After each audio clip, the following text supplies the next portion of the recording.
you wanted the best, you've got the best podcast, the hottest podcast in the world.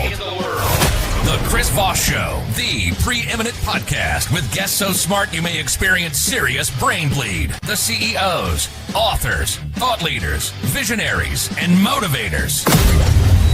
Get ready. Strap yourself in. Keep your hands, arms, and legs inside the vehicle at all times, because you're about to go on a monster education roller coaster with your brain. Now, here's your host, Chris Voss. Hi, folks. It's Voss here from the ChrisVossShow.com.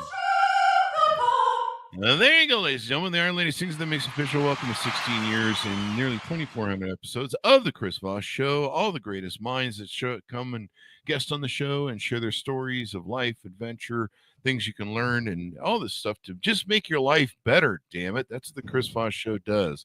And if it doesn't make your life better, don't maybe stop this car and come back there and fix everything.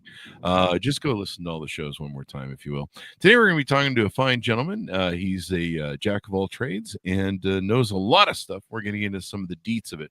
Aaron Novinger is a passionate advocate, devoted grandfather, and small business champion on a heartfelt mission for justice.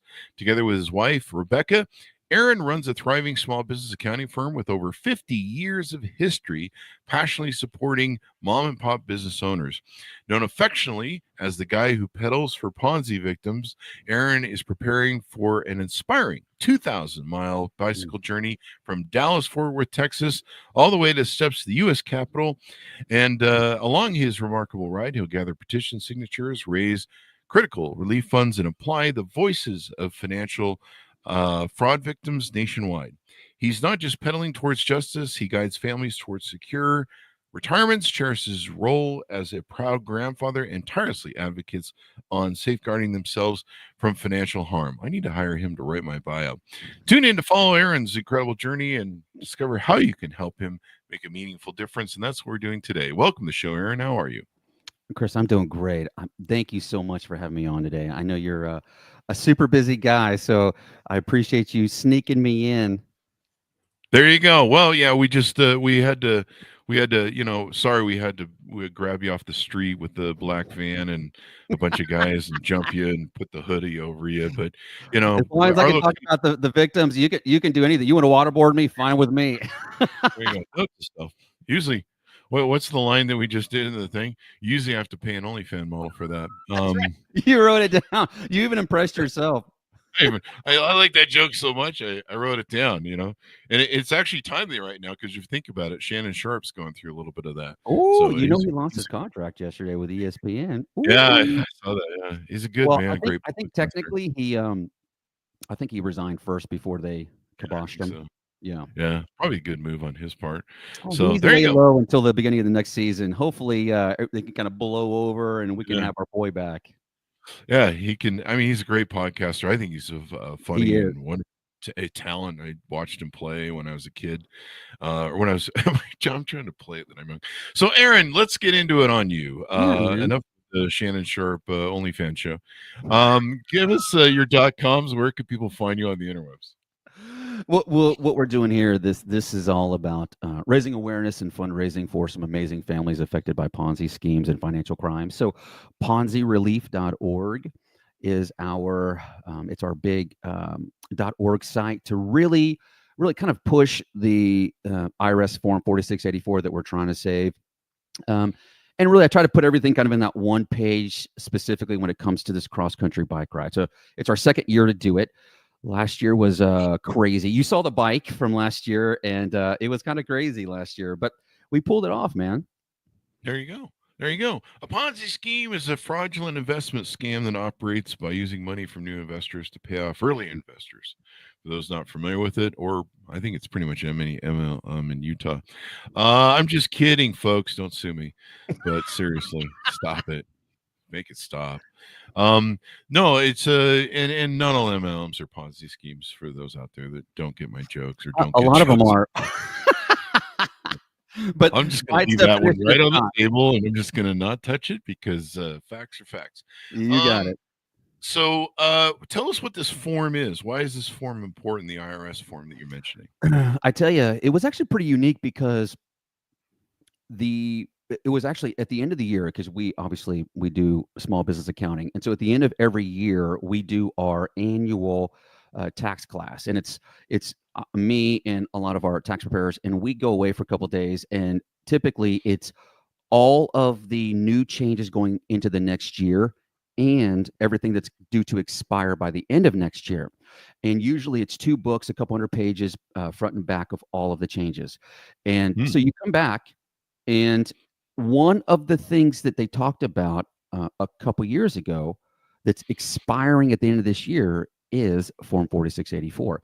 What's unique about it, that's typically the form that you can actually document and write off theft. The form is really designed for theft, and I don't mean like I lost some money with my Microsoft shares, and that's different. That you can write off $3,000 a year, right? You've heard that before. I lost money in my investment. Well, you can write off $3,000 a year, right? This ain't that, right? This is in 2019, 2020, the Tax Certainty and Disaster Relief Act. Okay, they modified Form 4684 to include federal disasters that you lost from as well for COVID. Oh, wow. Right. Wow. And Wow. the changes they made in 2019 due to expire at the end of 2025. But they added something back then that they'd never done before, and expires this year, and it snuck in and it's about to sneak out. They added Section C of Form 4684. Okay. Mhm.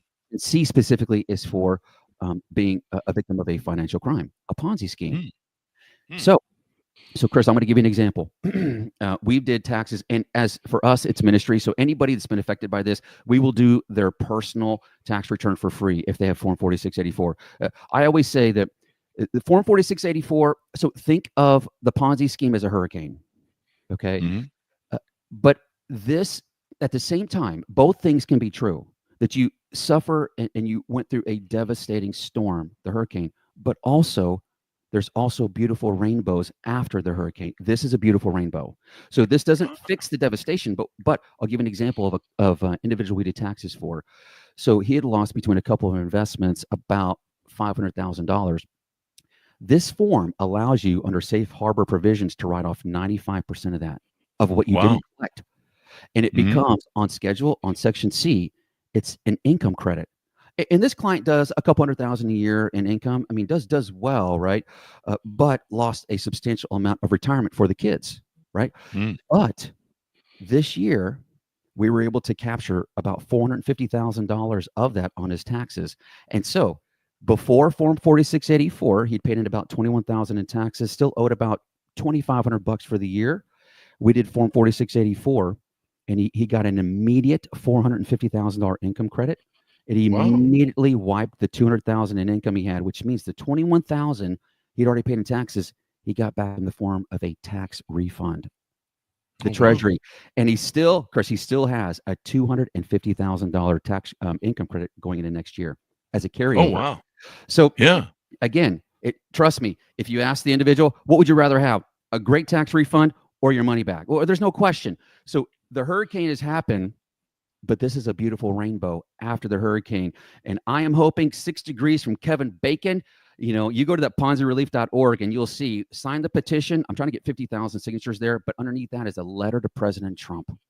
I want my boy to see that, because all he has to do is just stroke the pen, and we can make Form 4684 Section C permanent. It has helped so many people help give a little bit of comfort to the devastation that's happened to them. There you go. Well, we've Ponzi schemes have been abound. There's all sorts of that sort of stuff running around, and it's crazy that you would have issues with trying to write that off. Well, you know what's one of the weirdest things, Chris, is that out of all the crimes, okay, and we know we've gone through the Me Too movement. We've gone through everything. This is, and I can't think of another crime that has more silent victims. I can't think of one, because you have to understand, when and most of these individuals that get affected are retirees. Okay, so it's not like when they're playing chicken foot with their their friends, and it's like, oh, you're not going to believe what happened. I lost $250,000 from a Ponzi. It never comes up. Okay, and here's the worst part: because the families are so affected. Again, most of them retirees. They are so embarrassed and ashamed Yeah. that they were a victim, like they had anything to do with it. I mean, Chris, I'm not kidding.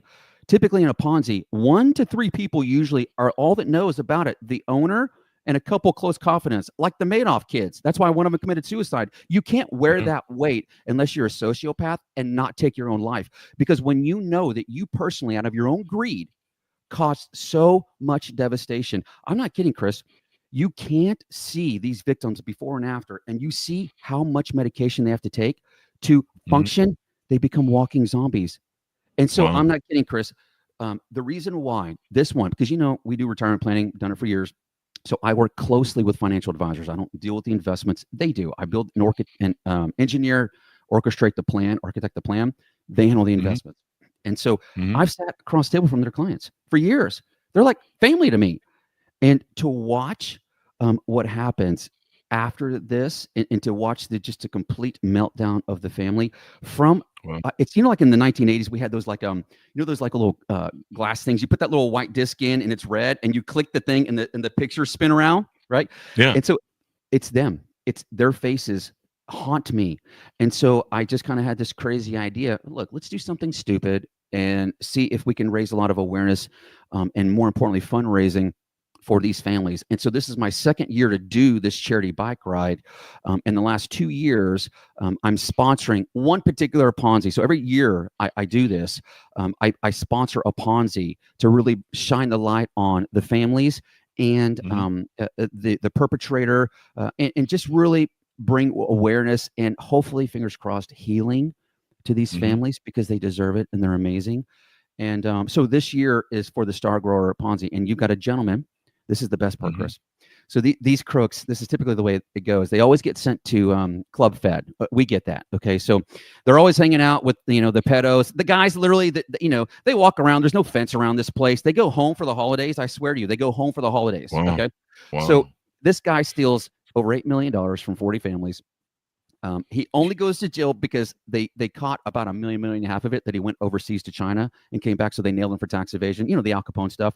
So they sentenced him to 5 years. And of course, because he's such a good man, this dude gets out 2 years early. Wow. And guess what? In his mind, I paid my due to society while he's living. Because they hide all that money, bro. While he's living on these retirees' money. And so for me, bro, this is until we make them whole, I can't stop. I can't. Here's the thing. I can't sleep. It's a burden. So this is burden. This has nothing to do other than let's make these families whole. Let's bring awareness and attention to this cause because nobody's talking about it. Yeah, definitely. It's there's people that, they shouldn't be punished for sometimes, being maybe a little uneducated or gullible.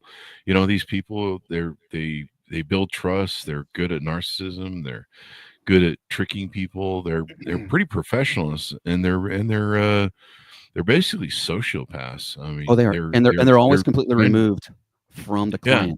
So the way this thing flows, and this is what nobody gets, you got somebody that orchestrates a scheme, and they make their company look great. They do all the documents they need to be by the book for the broker dealer, and they get a contract with the broker dealer. And then there's financial advisors, their whole career, relationships, great people who have a contract with the broker dealer. Okay, the advisor knows nothing about it. They just have a contract with the broker dealer, and this is a portfolio of options within the broker dealer. Then you have the client. Chris, the worst part is I saw it. One of the gentlemen this happened to, he almost committed suicide. It ruined him. Wow. And he's an advisor. Both of these guys, a couple of my good close friends affected by it, losing their career, their license, their name, their reputation. I'm talking guys at the top of their industry, as much victims. And guess what? The one guy that gets to steal it all, to him, it's just a dollar bill. He has no relationship with these people. He doesn't. Yeah. And so he just gets to sit, and then when he comes out, he's like, well, I've got all this money. I paid my dues, and now he sits on that money. And while they're still trying to figure out how they're supposed to tell their kids that their inheritance is gone. Yeah. And I imagine it breaks up when it comes to suicide and depression. I imagine it breaks up families. you're embarrassed but to your family that you let this happen. You're supposed Yeah. to, take care of them. I can imagine that there's a lot of emotional fallout from this, and some people can't recover. I mean, I remember the Bernie Madoff people. There was a lot of movie stars, people that put their nest eggs in there, and I'm not trying to defend movie stars, but No, no, no. But there was also they, a lot of just normal mom and pop, just normal blue mhm, collar yeah, people. A lot of them, I would say yeah, probably the majority of them, because they invested in these funds, and these funds had a big, large money in there. So the same way, if you had blue collar, you invested some part of your retirement in a fund. Well, that's what mhm, you did. So much of that money, yes, and I agree with you. I mean, I'm playing the world's smallest violin for those that can't see it, because oh, wham, celebrity. Oh, same thing like with the California fires. Oh, I'm sorry that one of your 5 houses burned down.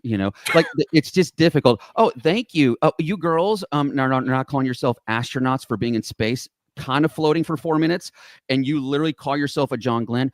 I don't, and nobody has any patience for that stuff. And so, but these are just working class blue collar people. You yeah, get, you know. yeah. I mean, they're the ones that it's hard to replace that sort of wealth. I mean, especially if you're an older person. I mean, I studied to be a stockbroker, Oh wow. and couldn't quite pass the test, but I was 20, so I'll rack They're up. not easy. My brain was not fully formed and developed, but it was Mine the either. trickery questions that got me. And we had a bad teaching school, but one of the things they teach you is, older folks that are headed towards retirement or close to retirement shouldn't be gambling heavy with their money. When No you're way. 20 and 30, you can take some risky stocks on and different investments, but when you're older, you don't have room to Yeah. move. You lose everything. Time You is can not your lose. ally. There So, you go. you can't, that's the difficult thing. You can't get it back. So, like that's what always drove me nuts about like normal, I always call them friendly neighborhood advisors, because they're like, oh, well, if we just average 8% and the market's done that over the last 30 years, like idiot. That's you putting 100% in the stock market.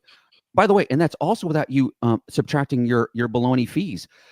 So you're telling me that you're going to take a 70-year-old to get them the same 8% you're promising, 100% of in the market? No way. You would never do that. But because they make them sign these disclosures and these 5 pages of, 4-point font of, it's hypotheticals, passive doesn't guarantee future, blah, blah, blah. Well, I didn't guarantee you would get 8%, but you said it 1,000 times and you gave me illustrations for it. But, well, I didn't, Hmm. you should have read your stuff. It's just not right, man. And so I Yeah. really feel like, with these individuals, somebody, man, I'm a big advocate for the voiceless. I've always been like that. And Hmm. and luckily for me, I've done enough psychopath events where I always tell everybody, because I was born half paralyzed, I wasn't supposed to make it. And so Oh, my really? whole life I've done impossible things. Like I swam my very first mile when I was 8 years old. And so Tell us about that, because that's a great story. I was born severely deformed, and Hmm. uh and so and severe chronic asthma. So I Hmm. could not do any normal sport. If I literally just ran across the yard, it would be instantaneous asthma attack, and it was so bad. I've almost died multiple times. I know exactly what it feels like before I'm minutes from dying. I know exactly what it feels like. Jesus. It's actually very Jesus. peaceful, to be honest with you. You just want to go to sleep. But and then my parents got me into swimming, and for some reason I could swim for hours, but it didn't affect my lungs. And so, Wow. and my parents were. I have a very, very big heart for the military. All my parents, my mom, my natural dad, and my adopted dad, were all air traffic controllers in the Navy. And Oh, so, wow. yeah, we moved every few years. And so I actually grew up in Philadelphia. I didn't even know I was white until I moved to Texas. I'm being honest, okay? And so, as a kid, my parents, there was a naval air station up in Philly called NAS Willow Grove. Any of you old school Navy people will remember that. George Senior closed most of those Navy bases down, but NAS Willow Grove is where I grew up. Got on the swim team, and then Mhm. at the end of this one particular, I think it's my second year of swimming. Then you always have to raise money for like the American Heart Association, and you get a pledge per lap, okay? And Mhm. so this is in the 80s, like mid early 80s, okay? So there's clearly no Google, right? And so Mhm. my dad, I said, I'm going to do this. And he goes, I said, oh, yeah, oh, Pops, hey, how many laps is in a mile? And he goes, I don't know, but you never swam more than 4 laps in your whole life. Like, it's not going to happen. And I said, yeah, but just find out. So like the week goes by, and I said, Pops, how many laps in a mile? Well, I don't know, son, but you've never swum more than 4 laps in your whole life. You can't do it. Yeah, I hear you, but find out. And next week, I said, Pops, he said, it's 52 laps. I said, okay, cool. I'm gonna swim a mile. And so the anytime I think about it, because there's a few times in my life that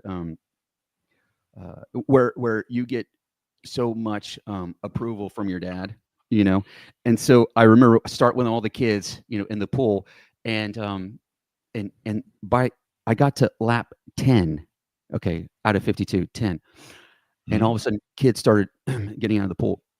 The best swimmers were in, and so I was like, okay, well, I just keep going. And by like lap 15, anytime swimming, when you do long swimming, they always give you lap counters, and they drop them in the pool, and they'll flip the cards over so you see where you're at. Because the thing about endurance events is you must escape in your mind. You have to. You cannot be thinking about where you're doing. You have to go somewhere else. Okay, it's got to be your own choose your adventure in your mind. But you can't be thinking about the event. So you have to drop it in so you kind of know where you're at. And so when I got to lap 20, there's nobody in the pool. And so I said, okay. And so I keep going. And then I remember like it was yesterday, because anytime you're swimming, okay, so when you swim, you can see sort of people here, but you're looking through water. So it's like fuzzy. And so I see everybody walking, they're cheering me, and my dad's at the end of the pool, And so we keep swimming. I hit lap 40, 50, and then I hit 52, and he just grabs me, pulls me out, man. It was, I don't know, man. It was for me, probably, I mean, obviously it's one of the most proud moments ever of my whole life. But that really was my beginning of realizing that I actually have a broken limit meter. I've done, I was born with deformed feet. I have a very, very bad foot disorder, and my feet bones are, so walking is painful. And so I decided 15 years ago, I was going to run a marathon. Yeah, but you can't. Yeah, but I'm going to. And I remember the very first day of training, your coach is like, I need you, we're going to go 3 miles. It's going to be basically, you're just walking at a quick pace. You're going to be jogging so slow, you can have a full conversation with your neighbor. I couldn't. I was having a full asthma attack with that. And fast forward, the week before, and it was the big D marathon here in Dallas. This is like 15 years ago. And the week before, I had horrific shin splints and bone spurs, and so the doctor, I had my legs scanned the week before because they were in so much pain from my training, and but the day of the event, I was like, that's no big deal. Pop a couple hydros, get those legs numb. We're gonna run that event.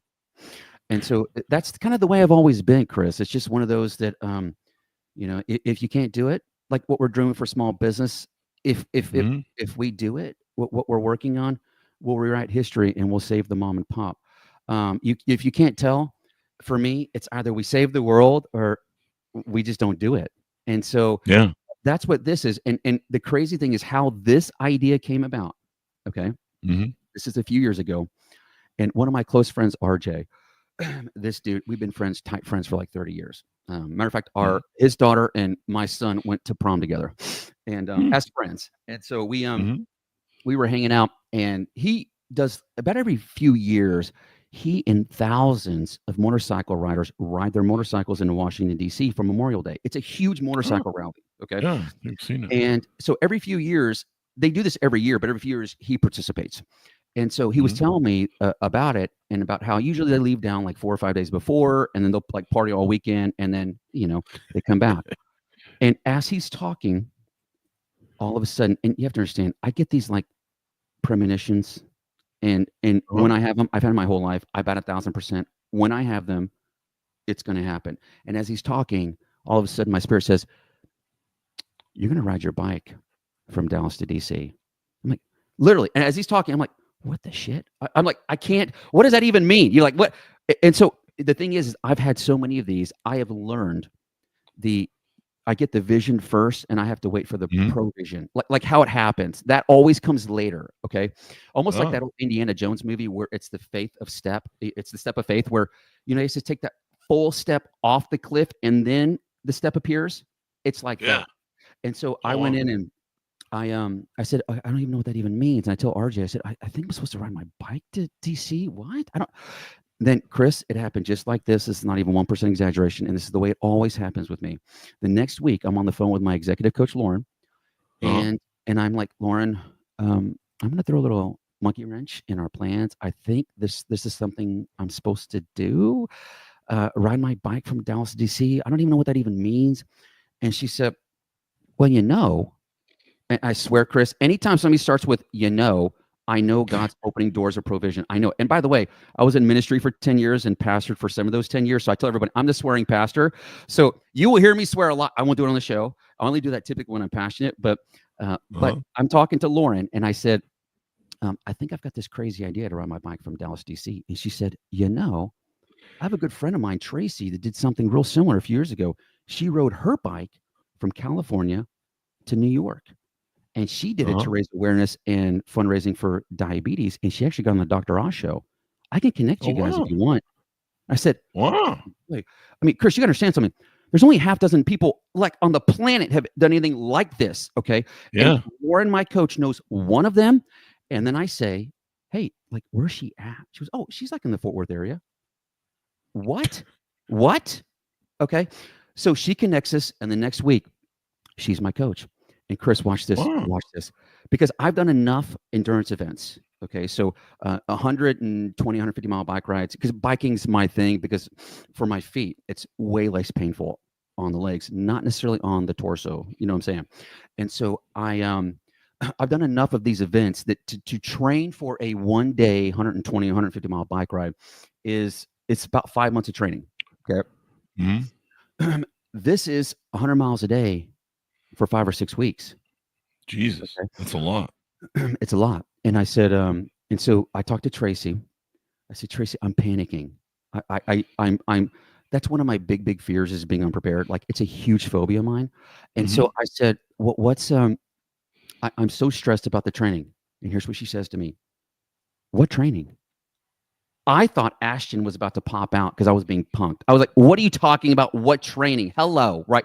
The elephant in the room, the training. Yeah. And she goes, yeah. She goes, but you have to understand, this is not a race. Okay. And she said, let me ask you something.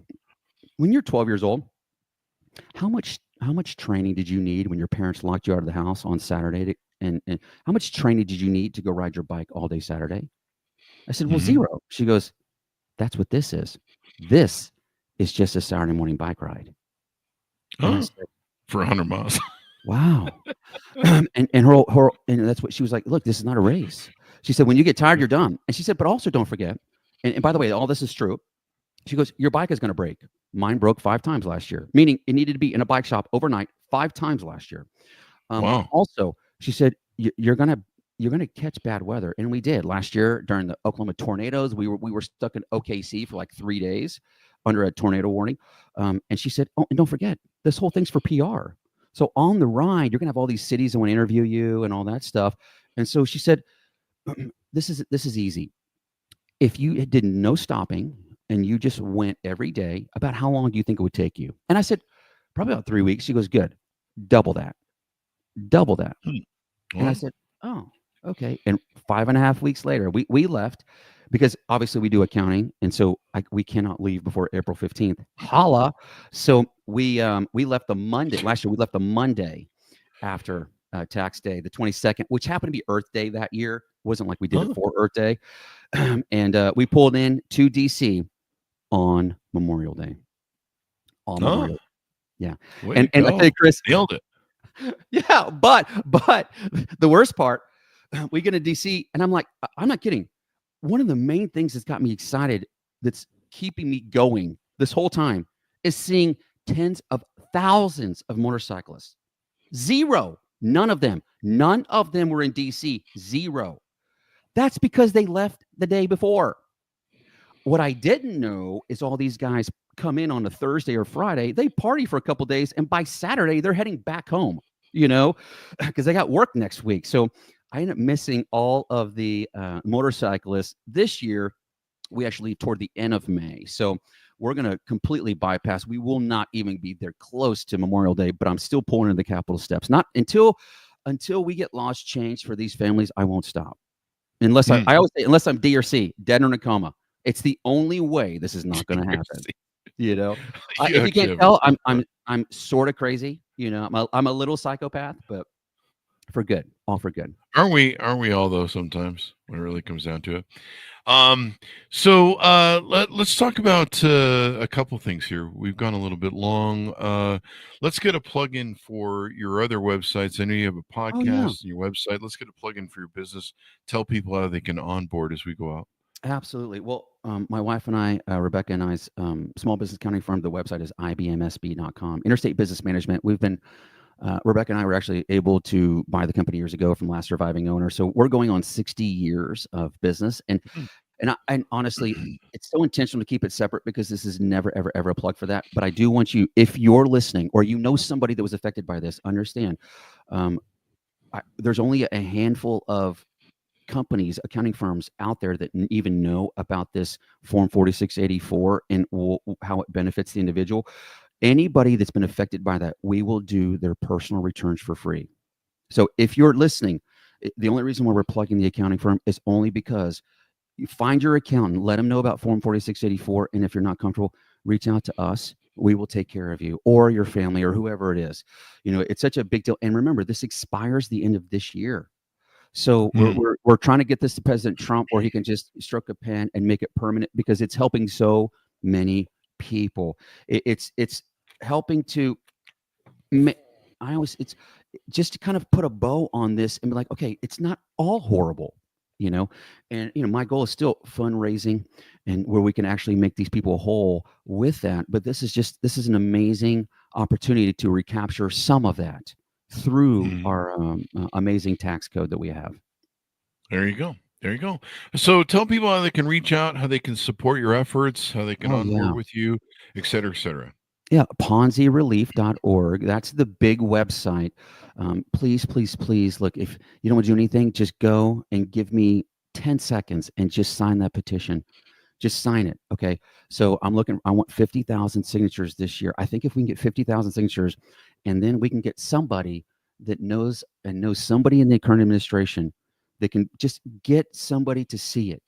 All we have to do is strike a pen, and we can keep this in place because it's helping way, way too many people, Chris. Wow. There you go. Well, thank you very much for coming on. We really appreciate it. I mean, you've done such a wonderful job living your life. I love the story of how you grew up, the Phoenix from the ashes. A great story. And would make a great book, maybe story that you should put down if you get a chance. I've been working on it. Everyone says, and I'm like, okay. To me, it's just my normal life. I'm like, okay, are you an idiot? That right there, that one. And I have like 50 of those in my life, So yeah, I appreciate you more than you know. It'll be a thick book. Yeah, trust me. Thank you. 500 pages. There you go. Well, break it into 2 or 3. They don't read much. We'll make it like a Lord of the Rings trilogy, right? Yeah, there you go. Make it a trilogy. And ongoing. It'll be fun to watch you as you go forward. So thank you very much, Aaron, for being on the show. We really appreciate it. I appreciate you, sir. Thank you. Thanks, audience, for tuning in. Go to goodreads.com/Chris Voss, LinkedIn.com/Chris Voss. Chris Voss won the TikTok and Facebook.com/Chris Voss. Be good to each other. Stay safe. We'll see you guys next time. And that show was